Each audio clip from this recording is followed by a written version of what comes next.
Hey there, Boots Owen here. I've got a load of these things, these metal gas cylinders in front of me here, different sizes, different types. So this is the size you'll typically find. It's a 640 or 700 gram one, depending on how they're sold.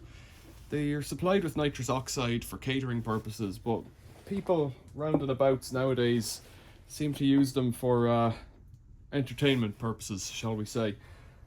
This isn't a video about whether that's a good idea or not. These things used to be everywhere about a year ago or more. I used to pick them up all the time. It became illegal to sell them for non-food purposes, which in theory was always the case, but whatever. It calmed down a lot then, and we weren't seeing as many of them on the streets. But recently, it's kind of, I wouldn't say it's picked up again, but there's more of them out there. I've seen a lot of the steel ones, not as many of the aluminium. So we'll go through them and I'll show you how I deal with them and why I tell you, well, I'll start by telling you why I deal with them. Because if you find one of these on the street, this weighs about a kilo. I think more than a kilo actually. Let's get the scale on it. This weighs empty 1.2 kilos. So that's 1.2 kilos of really good quality steel. And an aluminium one I think weighs about 600 or 700, yeah, about 700 grams when it's empty. A really good quality steel in them, but if you have them kicking around your neighbourhood on the curb or in the gutter where they seem to get thrown out of cars, then it's a bit like crummy litter and I don't really like it. So I pick them up and recycle them. The council seems to have a different attitude. The council does litter picking periodically and keeps the streets tidy.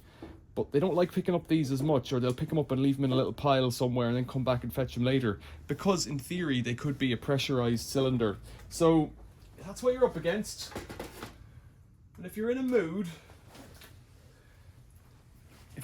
to tidy up your neighbourhood, you can do that. So, I need a couple of tools to get going here. I need an impact driver with a 15mm bit. I think all of the, where's it say 15 on that? Yeah, 15mm bit. And a small pointy thing. Typically a screwdriver will do it. So, what I do is, you get a screwdriver, poke it in. Now there's still a bit of gas in that, so it'll be noisy now. I'll turn the volume down on the thing.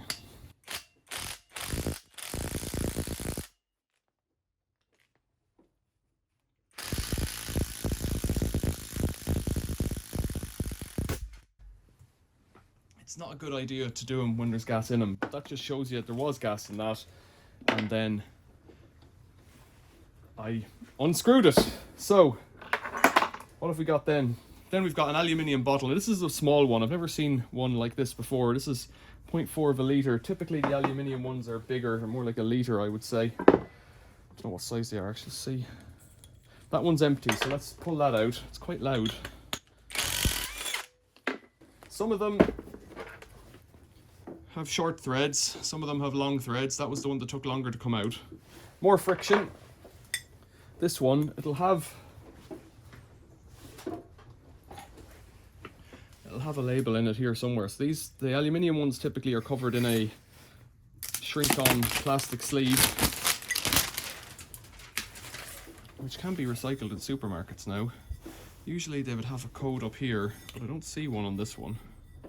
Just unusual.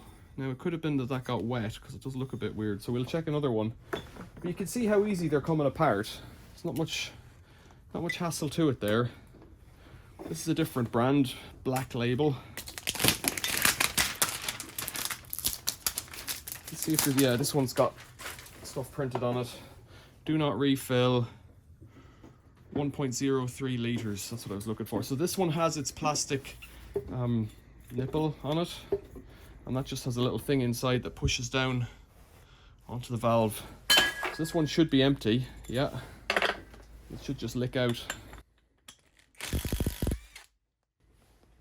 So I pick them up to tidy up the neighbourhood, but I also pick them up because the aluminium ones, they're really good quality ali for casting. I'll chop them in the circular saw. It's a metal cutting chop saw. You can do it with a hacksaw, you can do it with an angle grinder, but the ali hits the angle grinder. You could run them on a table saw, you could run them on a band saw. Or I've seen one metal merchant, scrap metal merchant, buying these as long as the valve is out. no one near me will buy them unless they're chopped in half. So you get a cup and a funnel. You can use it for whatever you want that isn't for casting, but I keep the alley ones for casting. The steel ones seem to be everywhere now since that rule change. And these ones are, I won't say more difficult. That one's empty. I won't say they're more difficult, but let's just show you. That one came out, no problem. Sometimes, I think it's to do with the steel and the brass, the steel being so much stronger than the brass. Sometimes it cuts the thread on it and it just spins out, and so it stays stuck in, and the only way to get them then is to just hit them off with a hammer. But if you know there's no gas in them and you have to chop them in half anyways, it doesn't really matter if that nipple's in or out. In terms of scrap price, I don't remember, I haven't scrapped these in ages, I haven't really been doing it recently, but I think they're worth about 20 pence. 1.2 kilos of good steel, number one steel, if they'll buy it as number one steel. You're going to get about 20 pence per bottle once you've done that process. Depressurize, remove the valve, maybe chop it. Once you have to chop it, it's not worth 20 pence in my book. Unless you've got some kind of a quick release chop saw thing.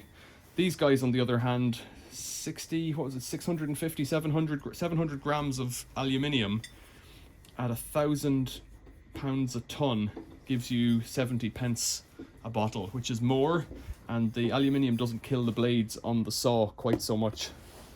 So I think the aluminium ones are worth picking up, but like I say, I haven't seen them recently. That one's nearly empty. They always seem to have like the tiniest wisp of gas in them. Yeah, that one just came out, no problem. But some of them don't. Now I have one last one to show you. Kind of an interesting one because it's just massive. It's triple the size of the other steel ones. This is a steel one. I could find a size on it, I'd be impressed. Oh, sometimes as well, the plastic ones have this, they tend to have a paper or stuck on, glued on label, but they have this plastic cap on the bottom. You just get another bottle or anything and just bludgeon it off.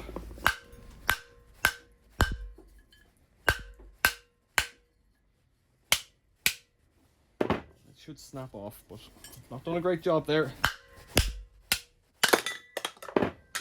Should snap off like that. If you do a load of them, you get into a rhythm. But the big one, Max, has a carry handle, and it's a different size valve, and it's a different thing altogether. I won't strip that down because it's exactly the same process, but if you just put the thing in the top there, 3.3 litres. So that's a useful gas cylinder. So going on from that, I've been using them for casting aluminium, making things out of aluminium. Not done much of that really, but then I realized this is a metric 11 M11, I think by one fitting, and it coincides with some of these, or coincides, it's the same thread as some gas fittings. So I was wondering, could you recharge them with propane, you know, against the judgment, against the ooh, something in there. So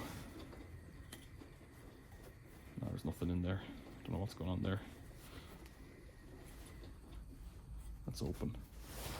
Oh no, you can hear it. It's coming out gently. I can feel it blowing out. Let's just check what it does on the fire, actually.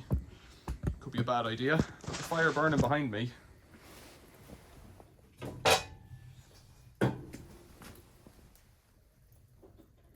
Not much is the answer. You see that on the flames there? Not much. Don't want to get the camera too close. I think we're basically at the end of the bottle there. There's not much coming out of it. Try opening it up a bit more. No, it's an oxidizer, so it should make the flames burn hotter. Like, they put them as injection systems into cars and that, but well,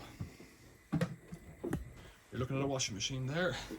They put them as injection systems into cars and that, so let's see, is there any that are a bit more full? Just no. They're all pretty much empty now.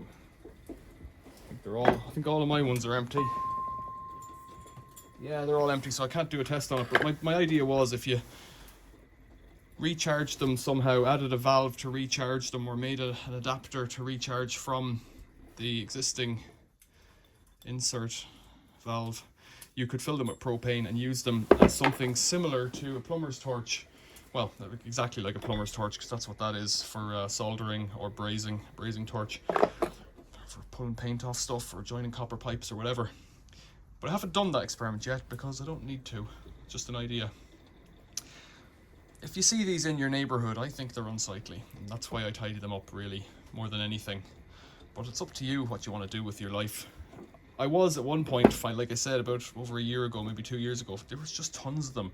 And the aluminium ones were worth doing because you could easily pick up 100 of them quite quickly and then just process them all in one go, get into a bit of a roll, rip the plastic off, rip the valve out, chop them on the saw, and bring them to the scrapyard, and you know, you got a few quid for it.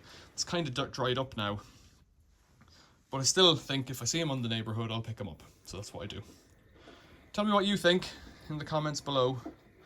If you want to comment on society, feel free, but I don't really care. Society is what it is. It's more about what we could use these bottles for. I've seen somebody chop the bottom off, so you've got a little cup, and then fill it with wadding, and then fill it with oil, so you've got an oil wick for greasing the bottom of a woodworking plane.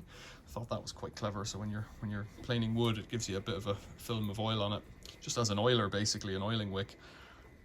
Like, basically they could be any kind of an aluminium cup. I did post a video ages ago of, instead of cutting them on the chop saw, cutting them in the lathe with a parting tool, but that's a rigmarole as well. You just get into a process and do it, but it's not a chop saw. Metal cutting chop saw is a lot easier. So there you go. Thanks for watching. See you later.